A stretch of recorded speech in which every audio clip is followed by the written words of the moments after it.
최근 역사 문제가 정치권의 뜨거운 화두입니다. 저는 그럴 때마다 선거가 다시 가까이 왔구나라는 걸 느끼게 됩니다. 이번에는 그 미군과 소련군의 성격을 가지고 두 유력 대선 후보들 사이에서 논쟁이 있었죠. 그래서 역사 문제가 다시 대선의 화두로 대두했다라고 이제 말씀드릴 수 있습니다. 그런데 역사 문제는 우리 사회가 좀 잊을만 하면은 역사 문제가 계속 나왔어요. 박근혜 정권에서 이제 한국사 교과서를 국정으로 만들려고 하니까 그때 우리 사회가 상당히 많은 그 논란에 휩싸여 있었습니다. 그래서 당시 민주당 대표였던 현 문재인 대통령은 좋은 대통령은 역사를 만들고 나쁜 대통령은 역사책을 바꿉니다 라고 당시 민주당이 이런 구호를 만들었고, 그리고 문재인 대통령은 국정교과서를 반대했었죠. 그런데 제가 이 1억1 역사TV에서 몇 번 말씀드린 것처럼 그래서 이제 박근혜 정권이 몰락하는데 국정교과서가 중요한 박근혜 정권 몰락의 한 계기가 됐습니다. 그래서 그 후에 이제 정권이 바뀌고 검정교과서로 체제가 바뀌었는데, 과연 박근혜 정권 때의 국정교과서와 지금 현 정권의 검정교과서는 내용이 과연 달라졌나? 달라진 게 거의 없다 그랬죠. 그럼 결국은 우리가 국정교과서라는 우리 어린 학생들이 결국 그 교과서를 가지고 그렇게 큰 온 나라가 소동을 겪었는데, 그 소동 겪고 나서 바꾼 교과서가 국정교과서와 달라진 게 별로 없다 그러면 결국은 이 국정교과서 문제, 역사 문제가 정치권에서 또 하나의 이 정치 문제로 이용했다라는 결론밖에 안 나오는 거죠. 그럼 요번 문제는 지금 이제 핫 이슈가 된 문제는 이제 과연 다른가를 한번 살펴보겠는데요. 이 사건은 지난 이제 7월 1일 그 이재명 경기도지사가 이제 안동의 유역사 그 기념관을 방문해 가지고 이제 발언한 데서 비롯되었습니다.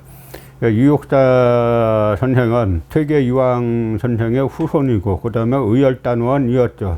그리고 나중에 이제 옥사한 그런 부분들은 잘 알고 있고 우리나라 사람들이 대단히 이제 존경하는 그 시인이자 항일투사의 한 분입니다. 그런데 이재명 지사의 이제 발언들이 언론을 통해서 이렇게 쭉 보도가 됐는데, 전 사실 한국 언론들이 자꾸 발언을 그대로 보도하지 않고 말을 자꾸 비틀어서 하기 때문에 어느 정도 이게 정확한 보도인지는 또 이제 검증이 필요하겠습니다만, 어쨌든 그 언론에 나온 걸 보면 이재명 지사가 대한민국이 다른 나라의 정부 수립 단계와 달라서 친일 청산을 못하고 친일 세력들이 미 점령군과 합작해서 지배체제를 그대로 유지했다라고 이제 발언한 것으로 전해졌습니다. 그런데 여기에서 친일 세력들이 미 점령군과 합재해서 지배체제를 그대로 유지했다라고 하는 이 발언을 놓고 여러 이제 논란이 일어났습니다. 그 중에서 현재 야권의 유력한 대선 후보인 윤석열 전 검찰총장이 이재명 지사의 발언을 전면으로 이제 비판을 하면서 언론에서 역사 전쟁이라고 표현할 정도로 논란이 뜨거워졌습니다. 그런데 윤석열 전 총장은 이 발언을 이제 페이스북에 했기 때문에 비교적 그 발언을 그대로 들을 수 있었는데요. 그 중에 보면은 핵심이 광복회장의 미군은 점령군, 소련군은 해방군이란 황당무계한 망언을 집권 세력의 차기 유력 후보 이 지사도 이어받았다. 이에 대해 국정 최고 책임자인 대통령이나 청와대가 어떠한 입장 표명도 없다는 것이 더욱 큰 충격이다. 이념에 취해 국민의식을 갈라치고 고통을 주는 것에 반대한다. 이 지사 등의 언행은 우리 스스로의 미래를 갉아먹는 일이다. 이렇게 이제 아주 강하게 비판하고 나왔습니다.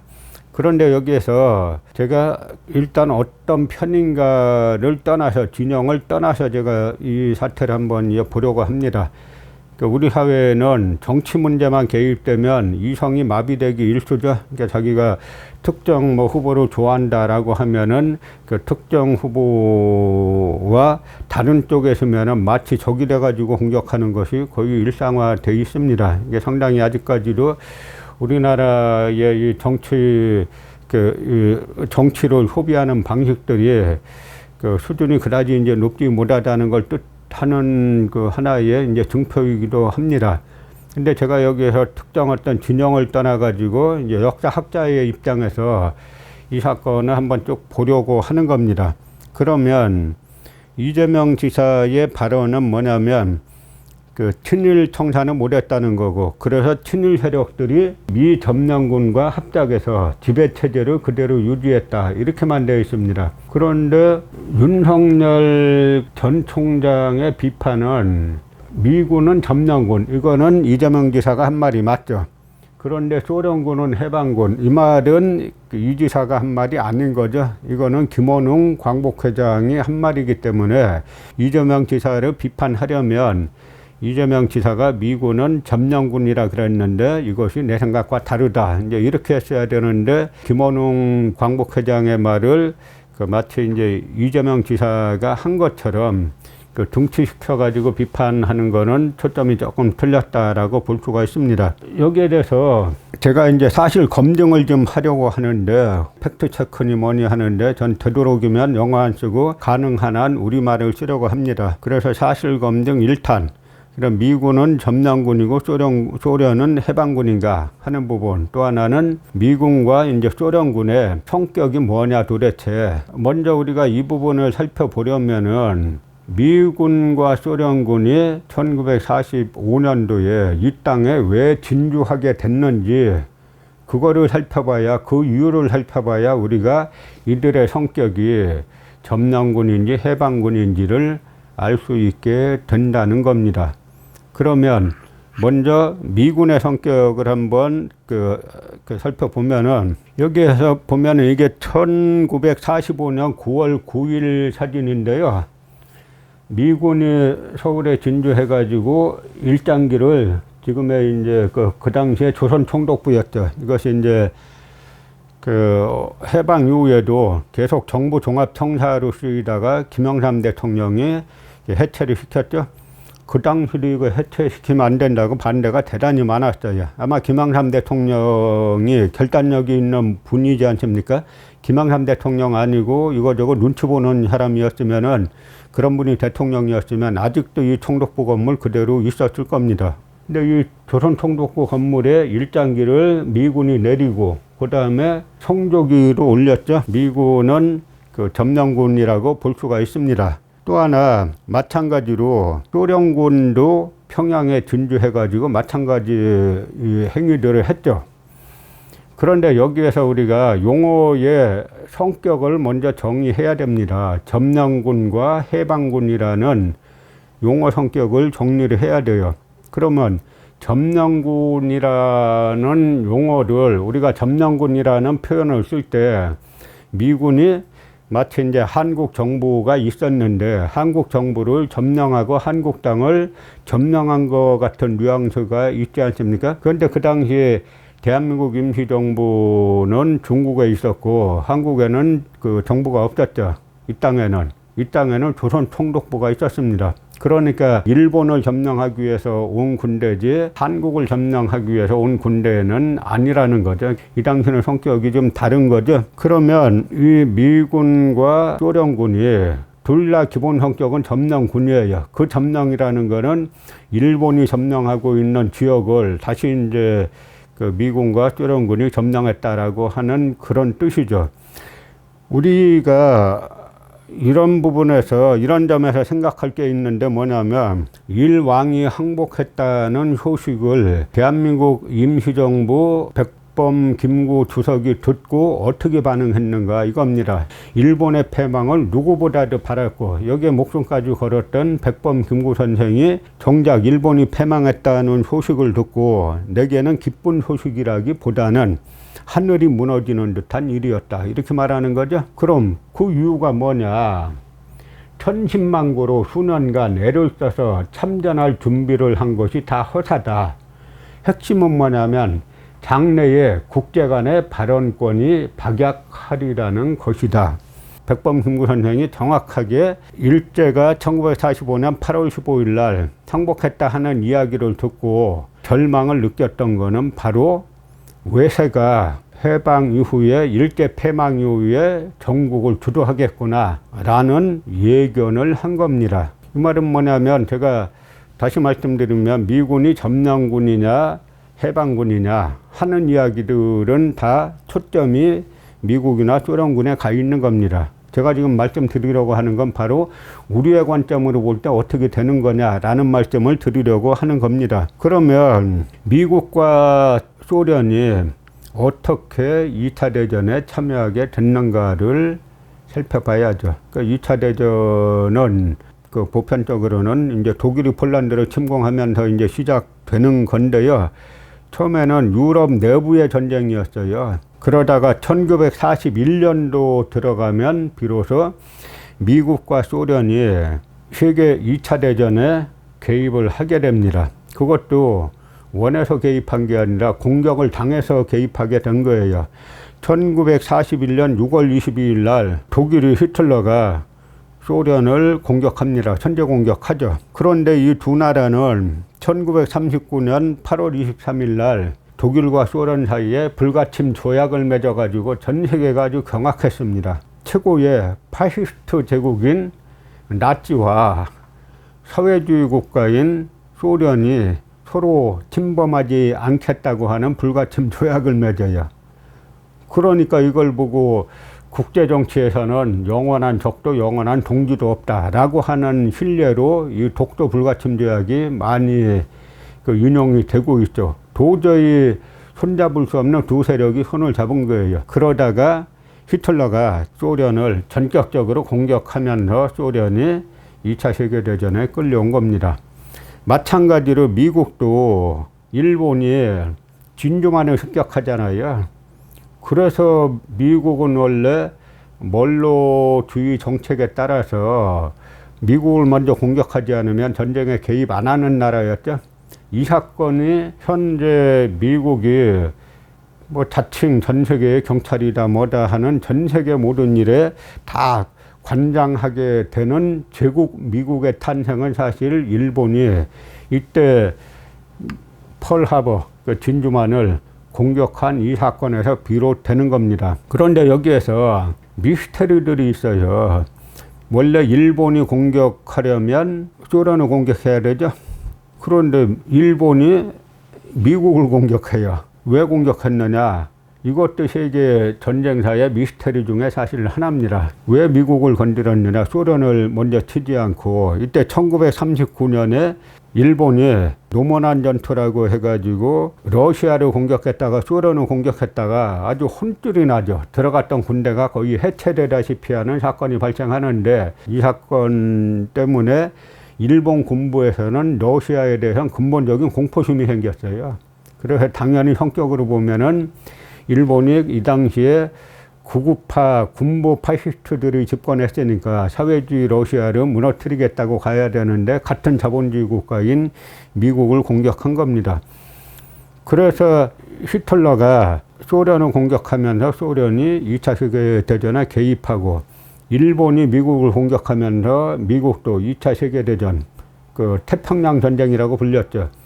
여기에 이제 개입을 하게 되면서 나중에 한국의 한반도에 이 양군이 진주하게 이제 되는 뿌리가 여기에서 생긴 거죠. 그런데 히틀러가 스탈린을 공격할 때 러시아를 얕봤어요.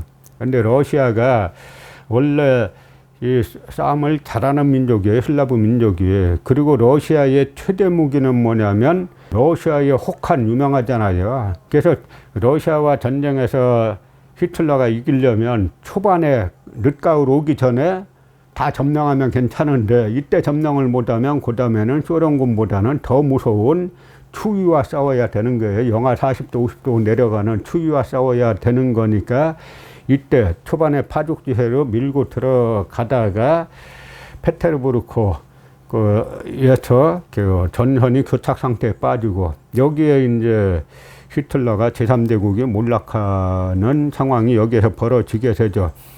일본도 마찬가지로 일본군은 그냥 기습전에 능한 군대예요.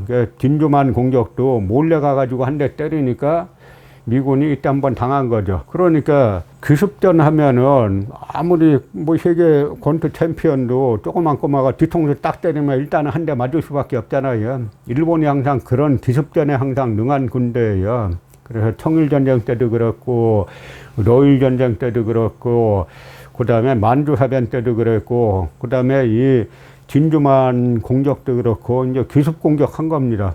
그 다음에 기습 공격하고 난 다음에 미국 같은 나라가 전열을 정비해가지고 전쟁에 뛰어드니까 일본이 이제 밀리기 시작해가지고 사실 미드웨이 해전에서 일본의 그 함대가 거의 뭐 괴멸하다시피 하면서 사실 전쟁은 끝난 건데 일본 군부가 끝까지 끌고 온 거에 지나지 않은 겁니다. 그러니까 이 당시에 독일하고 이탈리아하고 일본하고 파시스트 삼국 동맹이 있었어요. 그래서 이 파시스트 삼국 동맹과 그 다음에 연합국이 싸우는 것이 이제 2차 세계대전인데요. 1943년 9월에 무솔리니가 군중들에게 이제 맞아 죽으면서 이탈리아가 항복했죠. 그러니까 이제 이탈리아가 항복했으니까 파시스트 삼국 동맹에서 한 나라가 사라졌죠. 그러니까 독일과 그 일본이 남았는데 이 당시 1943년 말에 가면 이미 전쟁은 대략 독일과 일본의 패전으로 이제 기울어져 가는 분위기죠. 그러다 보니까 이집트의 카이로에서 이제 카이로 회담이라는 것이 열리게 됩니다. 미국의 루스벨트 대통령, 영국의 처칠 수상, 그리고 이제 중국의 장개석 총통이 그 회담을 한 거죠. 여기에서 뭐냐면 중요한 결의가 몇 개 나와요. 이 삼국은 일본의 침략을 저지하고 일본군을 응징하겠다. 그러나 전부 다 이 삼국은 영토로 확장하지는 않겠다라고 하는 내용이에요. 이 영토 확장 때문에 이런 전쟁이 벌어졌죠. 그래서 우리는 영토 확장은 하지 않겠다라고 하는 겁니다. 그리고 제1차 세계대전 후 일본이 탈취한 태평양 여러 섬을 다 박탈하고 그 다음에 만주, 타이완, 펑우제도 등을 중화민국 중국에 반환한다. 그리고 일본이 빼앗은 모든 지역에서 일본 세력을 축소한다. 이렇게 협의를 했어요. 근데 그 카이로 회담에서는 특별조항이 있어요. 특별조항. 그게 이제 우리하고 관련 있는 건데요. 현재 한국민이 노예 상태에 놓여 있음을 유의하여 앞으로 적절한 절차에 따라 한국에 자유와 독립을 줄 것이다. 요 구절이 들어가면서 일본이 패망하면 이제 한국도 독립을 하겠구나라는 이제 희망을 갖게 된 건데요. 이 구절이 그냥 들어간 게 아니에요.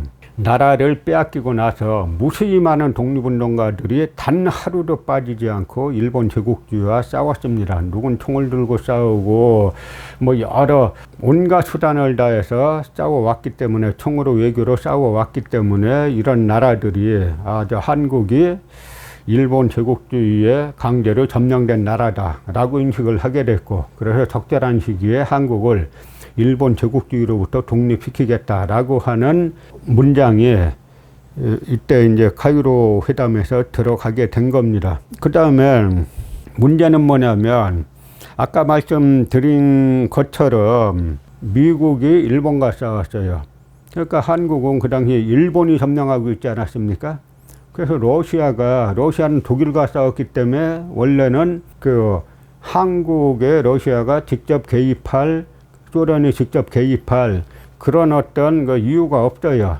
그런데 어떤 일이 발생하냐면 독일이 거의 패망할 것이 거의 확실시해지죠. 그러니까 독일이 거의 다 이제 점령지 다 빼앗기고 그 베를린을 향해서 연합군이 이제 들어가는 때입니다. 그러니까 이때 뭐라고 하냐면 얄타 회담에서 그 영국의 처칠, 미국의 루스벨트, 소련의 스탈린 세 정상이 모여가지고 여러 논의를 하는데 오늘의 주제와 관련해서 핵심 중에 하나가 뭐냐면 소련은 독일이 항복한 후에 2, 3개월 내에 대일전, 일본과 전투의 전쟁에 참여해야 된다. 미국이란 나라는 자국민이 한 명 죽으면은 대단히 시끄러운 나라입니다. 우리가 배워야 돼요. 미국은 자국민 하나가 잘못되면 아주 전 국력을 기울이고 그거 응징하든지 이렇게 하는 나라죠. 그러니까 그 미국은 히틀러와 싸우던 독일과 싸우던 소련군을 갖다가 그 히틀러가 무너지면 아시아 전선으로 일본과 싸우는 전쟁에 끌어들이고 싶은 거예요. 그래서 소련이 이제 개입하게 되는데, 그럼 소련은 우리가 그러면 소련군이 독일 망한 다음에 2, 3개월 후에 그 참전을 하면은 우리한테 뭐 줄 거냐 이거죠. 소련이 그때 스탈린이 요구한 게 러일 전쟁 이전에, 그러니까 1904년, 1905년에 러일 전쟁이 있지 않았습니까? 이때 제정 러시아가 갖고 있던 이권을 돌려달라 이겁니다. 제정 러시아가 갖고 있던 이권이라는 게 뭐냐면 관동주라고 불렸던 지금의 요동반도 끝자락에 대련이 있고 여순이 있죠. 여기가 러시아의 조차지였는데 러시아가 청나라로부터 할양받은 땅이었는데 이걸 다시 달라는 겁니다. 우리가 여기에서 생각할 수 있는 게 뭐 그 정치 체제가 그 러시아가 사회주의가 됐든 제정 러시아가 짜르 체제가 됐든 바뀐 게 없는 거예요. 자국의 이익, 사회주의를 표방하지만 사회주의를 표방하고 짜르를 무너뜨릴 때는 사회주의라고 해놓고 나서 결국은 짜르 러시아가 청나라로부터 뺏은 땅을 우리한테 달라. 그러면은 우리가 참전하겠다. 전혀 달라진 건 없는 거죠. 어떻게 보면은 전 세계가 다 이런데 아직도 한국만 점령군이나 해방군이나 하는 아주 저차원적인 그런 수준에 머물러 가지고 계속 역사를 갖다가 정치에 이용을 하는 겁니다. 어떻게 보면 지겨운 일이죠. 그래서 제가 이번뿐만 아니라 이 역사 문제에 대해서 그동안 쟁점이 됐던 역사에 대해서 어떤 일이 벌어지고 있는지를 제가 조목조목 여러 차례에 걸쳐서 말씀드리려고 하는 겁니다. 오늘이 그 첫 번째 시간인데요. 뭐 미국이나 영국이나 요동반도 남쪽의 관동주, 대련과 여순을 뭐 러시아가 차지해도 소련이 차지해도 뭐 큰 상관없다고 생각했어요. 미국은 빨리 자국의 젊은이들이 태평양 전쟁에서 막 죽어가고 있기 때문에 빨리 소련 참전해서 일본 항복을 받아내는 게 최우선이다 라고 해가지고 받아들이려고 했어요. 그런데 장개석 그 당시 중국 국민당은 주요 참전국의 하나죠. 장개석이 그걸 허용하겠냐 이거예요. 중화민국 총통이 자기네 땅 그러면 그 러시아에 준다 그러면 장개석이 왜 찬성하겠어요? 장개석이 말도 안 되는 얘기 하지도 말아라 라고 반대하니까 결국 이 협의가 안 됐죠.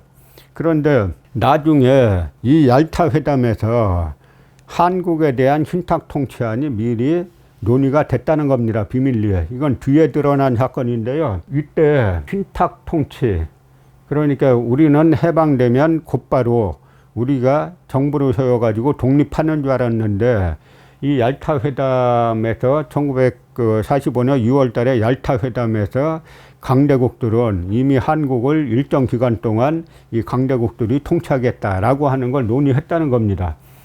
그래서 그때 이제 뒤늦게 드러난 사실들인데 비밀협정에 있는 내용인데요.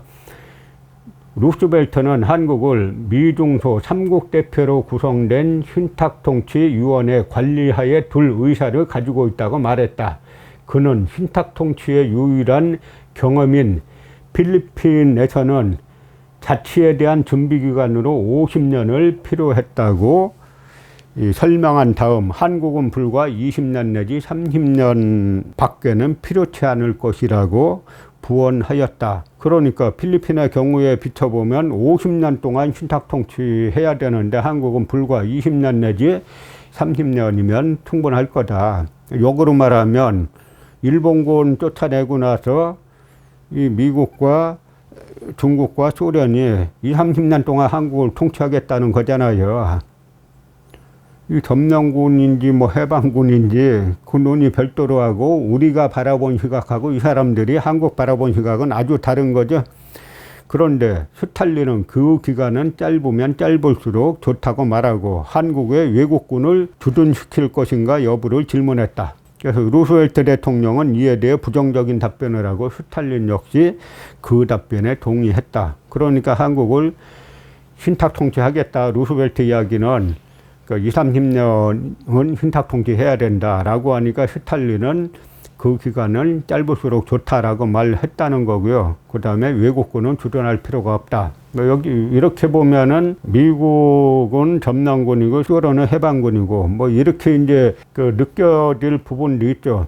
그런데 이제 이 당시에 미국은 한국에 대해서 잘 몰랐어요. 그런데 소련은 한국의 일제강점기 때 이 조선공산당을 비롯해서 여러 이제 사회주의 세력들이 소련과 긴밀한 관계를 맺고 있었고, 특히 이제 코민테른 제3국제공산당의 주의를 받는 그 조선인 공산주의자들이 다수 있었기 때문에 소련은 이들을 통해서 전국을 주도할 자신을 가지고 있었던 겁니다. 그러니까 양국이 한국에 갖고 있는 이런 성격의 차이가 신탁통치 기간에서도 나타나는 겁니다. 그러다가 드디어 히틀러가 1945년 4월 30일 날 자기 애인인 에바 브라운과 함께 지하 벙커에서 자살을 합니다. 뭐 이때 실제 자살했냐 아니면은 뭐 몰래 도망가서 뭐 어디 은거했느냐 말들이 많습니다만 어쨌든 그 히틀러가 자살을 하면서 제3제국은 무너졌어요. 그러고 나서는 이 포츠담이란 곳에서 모여서 회담을 하는데 베를린 군규예요. 그러니까 제3제국 그 독일이 무너지고 나서 그 수도 근처에서 회의를 하는 겁니다. 그러니까 이미 일본 너희들 끝났다라는 거를 여기서 이제 보여주고 있는 거죠. 그래서 이 포츠담에서는 미국, 영국, 중국 이제 세 나라가 이제 삼국 선언을 하게 되죠. 그래서 여기 사진에 보시는 것처럼 중국의 장개석 총통하고 미국의 트루만 대통령, 영국의 처칠 수상이 참여했는데요. 그 장개석 총통이 참여했기 때문에 중국인 여성이 이제 통역을 하죠.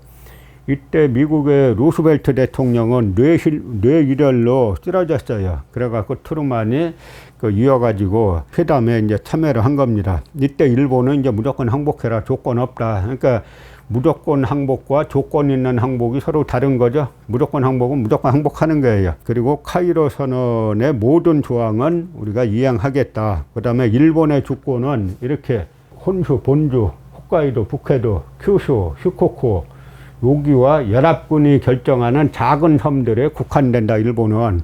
나머지는 전부 다 일본령이 아니다. 그러니까 일본이 요즘 뭐 샌프란시스코 조약이 미국과 일본 사이에 그 일본 패전 후에 일본의 영토가 어딘가를 정하는 조약인데요. 1952년에 체결됐는데 여기에서 뭐냐면 우리 한국땅하고 한국땅의 섬들과 관련해서는 제주도와 거문도, 울릉도를 이렇게 거명했습니다. 그러니까 이 일본인 구급파들하고 한국에서 일본 구급파를 추종하는 이 식민사학자들이 제주도, 거문도, 울릉도만 거론되고 독도가 적혀있지 않다라고 해가지고 마치 샌프란시스코 조약이 일본 쪽에 유리한 것처럼 독도를 갖다가 일본 쪽에 넘겨준 것처럼 자꾸 거짓말 시켜요. 이 당시 그 조약을 보면 일본의 모든 권리, 모든 근원은 전부 다 포기된다, 박탈된다. 그렇게 써 있어요. 독도는 우리나라 부속도서가 3,300개인데 그런 3,300개 다 써놔야 독도의 주권이 한국으로 넘어온다는 이야기예요. 여기에도 나온 것처럼 요 네 군데 외에는 요 일본의 영역은 요 네 군데로 국한되고 나머지는 연합군이 결정하는 작은 섬들에 국한될 것이다. 여기에 독도를 넘겨줄 이유가 전혀 없는 겁니다. 그래서 여기에서도 마찬가지로 한국이 빠져 있잖아요. 일본의 주권은 여기에 뭐 한국이 포함되어 있으면 하는데 포함 안 돼 있죠. 그러니까 여기에서도 마찬가지로 한국의 독립을 확인한 거예요. 그런데 이러다가 어떤 일이 발생하냐면 스탈린은 계속 포츠담 선언의 서명을 거부해요. 왜냐하면 제정러시아 이권을 달라. 장개석이 반대해서 안 주니까 그럼 우리 참전 안 할 거야 라고 거부합니다. 그런데 이때는 이후로는 더 이상 미국도 스탈린, 소련의 참전을 종용하지 않아요. 왜 그렇겠어요? 미국이 원폭 개발에 성공한 겁니다. 그러니까 더 이상 필요 없다는 거예요. 그래서 미국이 스탈린이 포츠담 선언의 서명을 거부하는 상황에서 8월 6일 날 히로시마, 9일 날 나가사키에 원폭을 투하하죠. 그 히로시마에 원폭이 투하되니까 스탈린이 너무 놀랐어요. 뭐 일본은 말할 것도 없고 전쟁 끝났다라고 해가지고 그 러일 전쟁으로 뺏겼던 중국 땅을 관동주를 돌려달라라고 하는 거에 연합국이 전혀 동의하지 않았음에도 불구하고 8월 8일 날 선전포고를 하고 8월 9일 날 전격적으로 참전을 했습니다. 그런데 그러니까 소련은, 러시아는 8월 9일 날 실질적으로 관동군하고 만주에 있는 일본의 관동군하고 전쟁을 했어요. 그러니까 러시아는 며칠 싸웠어요. 9일, 10일, 11, 12, 13, 14, 15, 5, 6일, 6, 7일밖에 안 싸웠죠. 그런데 문제는 왜 한국이 분단이 됐냐면 어떻게 보면은 저 관동군이 너무 싸움을 못하는 거예요. 그러니까 예를 들어서 이 당시에 그 미군은 오키나와에 있었습니다.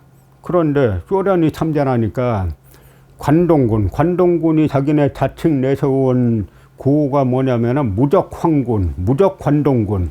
무적황군, 무적관동군이 소련 참전하니까 총 한 번 제대로 쏴보지 못하고 그냥 괴멸돼요. 그래서 뭐 누가 해석하기는 일본이, 관동군이 나중에 미국과 소련을 뭐 대립시키기 위해서 일부러 안 싸웠다 하는데 그건 다 헛소리입니다. 그냥 공포에 질려가지고 그 1939년 노먼한 전투에서 워낙 호되게 당했기 때문에 공포에 질려가지고 그냥 무너진 거예요.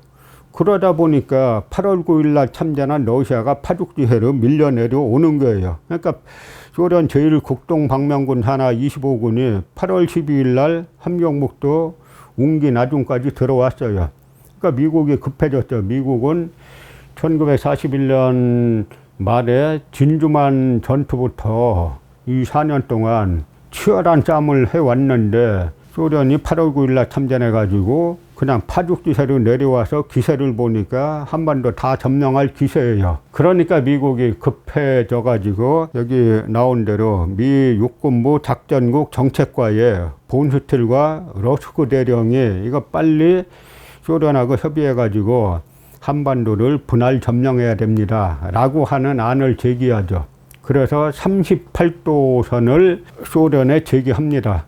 소련이 받아들여요. 이때 미국 측 기록을 보면 소련이 받아들이는 걸 보고 대단히 놀랐다. 미국은 아마 40도선을 소련에서 제기할 것이다 라고 생각했는데 38도선 받아들이니까 대단히 놀랐다라고 합니다. 그건 왜 그러냐면 소련은 이걸 가지고 38도냐 40도냐 가지고 미국하고 싸울 필요가 없다고 생각한 거예요. 이만하면 한반도 북부 차지하니까 충분히 한반도에 영향력을 끼칠 수 있고 그 다음에 유럽이라든지 사할린, 만주 이런 쪽에서 협상할 게 많은데 굳이 한반도 38도선과 40도선 가지고 우리가 미국과 얼굴 붉힐 필요가 없다라고 해가지고 수락을 한 겁니다. 그래서 소련이 참전한 지 며칠 되지 않아 가지고 북한 영역에 진주를 하니까 당시 오키나와에 있던 미국이 급해 가지고 38도선을 나누자라고 해서 38도선을 기준으로 그 북쪽은 소련군, 남쪽은 미군이 진주하기로 합의를 했습니다. 그런데 이 양군의 진주에 대해서 우리 당시 이제 한국 민중들은 어떻게 바라봤느냐? 이 사진에서 보시는 것처럼 소련군이 들어오니까 평양 대동강 대동교에서 소련군 환영인파가 대폭 몰렸죠. 마찬가지로 서울역 앞에서도 미군 환영인파가 엄청 몰렸습니다. 우리 민중들은, 한국 국민들은 미군과 소련군을 전부 다 또 해방군으로 인식한 거예요. 이 당시에는. 해방군이라는 의미는 뭐냐면 누구로부터의 해방이냐, 바로 일본 제국주의로부터 해방을 뜻하는 거죠. 그래서 미군과 소련군이 일본 제국주의를 내쫓고 한국의 자유와 그 다음에 한국인들 스스로 만드는 정부, 이거를 수립하게 해줄 줄 알고 해방군으로 생각한 겁니다. 그 생각이 아까 저희가 얄타 회담에서 이미 미국의 루스벨트가 신탁 통치를 이야기했다 그랬죠. 생각이 다른 거죠. 이 환영한 거는 그 미군과 소련군이 일본을 내쫓고 우리의 통일된 자주독립 국가를 건설할 수 있게 해주겠구나라고 생각해서 해방군으로 인식을 한 겁니다. 그러나 이거는 이제 우리의 인식이고 미군과 소련군은 객관적으로 양군이 전부 다 점령군으로 들어온 겁니다. 그런데 여기에서 미군과 소련군이 포고문의 내용이 좀 달라요. 그걸 보고 한때 1980년대에는 미군의 포고문은 점령군의 포고문이고 소련군의 포고문은 해방군의 포고문이다. 뭐 이렇게 이제 그 인식한 것들이 지금까지 일부 내려와 가지고 미군은 점령군, 소련군은 해방군 뭐 이렇게 인식하는데 그거는 말의 차이고 실제 내용은 이제 마찬가지라는 거죠. 그래서 메가더 포고문을 보면 조선인민에게 고함, 일본 제국 정부의 연합국에 대한 무조건 항복에 의해서 일본 천황의 명령에 의하고 일본 제국 정부의 일본 대본영이 조인한 항복문서의 조항에 의하여 본관의 지휘하에 있는 승리에 빛나는 군대는 금일 북위 38도 이남에 조선 영토를 점령한다 라고 해가지고 점령이라는 용어를 썼으니까 점령군이라고 하는 거죠. 그런데 그 다음이 조선인민의 오랫동안의 노예 상태와 적당한 시기에 조선을 해방 독립시키라는 연합국의 결심을 명심하고 이 부분에서는 조선을 해방 독립시키겠다는 거죠. 문제는 적당한 시기라는 말이 붙었는데 이 적당한 시기란 말이 붙은 게 바로 신탁 통치를 의미하는 것이죠. 그러니까 이때부터 성격이 복잡해지는 거예요. 반면에 치스타코프의 포고문은 아주 뭐 선언문으로 돼 있습니다. 조선인민들이여, 붉은 군대와 연합국 군대들은 조선에서 일본 약탈자들을 구축했다. 조선은 자유국이 되었다. 그러나 이것은 오직 신조선 역사의 첫 페이지가 될 뿐이다. 외놈들은 고대광실에서 호의호식하며 조선 사람들을 멸치하고 조선의 풍속과 문화를 모욕한 것을 당신들도 잘 안다. 이러한 노예적 과거는 다시 돌아오지 않을 것이다. 그 다음에 붉은 군대는 조선인민이 자유롭게 창조적 노력에 착수할 만한 모든 조건을 지어주었다. 조선인민 자체가 반드시 자기의 행복을 창조하는 자로 되어야 할 것이다. 이런 문장 보면은 소련은 마치 이 조선 민중들의 의사에 의해서 정부를 수립해 줄 것처럼 말을 했지만 과연 해방 이후 전국이 그렇게 돌아갔느냐라고 하는 이야기입니다. 그렇지 않죠. 전부 다 미국은 미국의 이익을 갖다가 가장 극대화할 수 있는 정부를 세우려고 노력했고 실제로 그 이승만을 중심으로 하는 그 친미 정권을 수립했고 마찬가지로 소련도 이제 김일성을 중심으로 하는 친소 정권을 수립을 했습니다. 그래서 결국은 미군과 소련군은 점령군이냐 해방군이냐 둘 중에 하나 성격이 있는 게 아니에요. 점령군의 성격과 해방군의 성격을 같이 갖고 있는 겁니다. 그래서 일본 제국주의로부터 우리를 해방시켰다, 일본 제국주의로 몰아냈다라고 하는 점에서는 해방군이라고 볼 수 있지만 우리 민중 스스로 정치체제를 만들어가지고 자주독립국가로 수립할 수 있게 했느냐, 그건 또 아닌 거죠.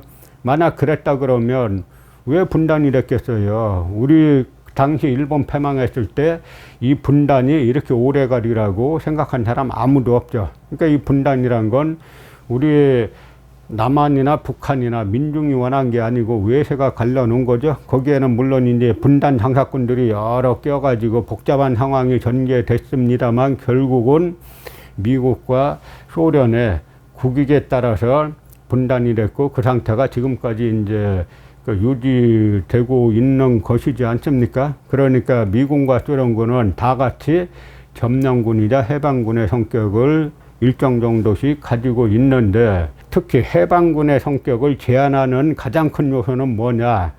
미국과 소련의 국익이라는 거죠. 그래서 미국과 소련의 국익에 의해서 결국은 우리가 이제 남한과 북한에 각자 이제 분단된 정보가 들어서게 됩니다. 여기에는 물론 대단히 복잡한 뭐 미소 공이라든지 신탁통치라든지 하는 대단히 복잡한 사건들이 있는데 그 사건들에 대해서는 제가 이제 다음 시간에 말씀을 드리겠는데요. 그 다음 시간에는 그 뭐 사실검증 2탄으로 현 정치 세력들이 과연 누구를 계승했느냐 해가지고 이 부분에 대해서 다음 시간에 이제 말씀을 드리려고 합니다. 먼저 이 사진 한 장만 가지고 말씀드리면은 이거는 이제 일진회라는 매국 단체에서 일본의 왕세자가 방한하니까 이 당시 일장기하고 태극기 걸어놓고 구한 말에 환영하는 그런 사진이죠. 이 사진은 여기 보시는 것처럼 대한민국 임시정부 만세 이렇게 써놨죠.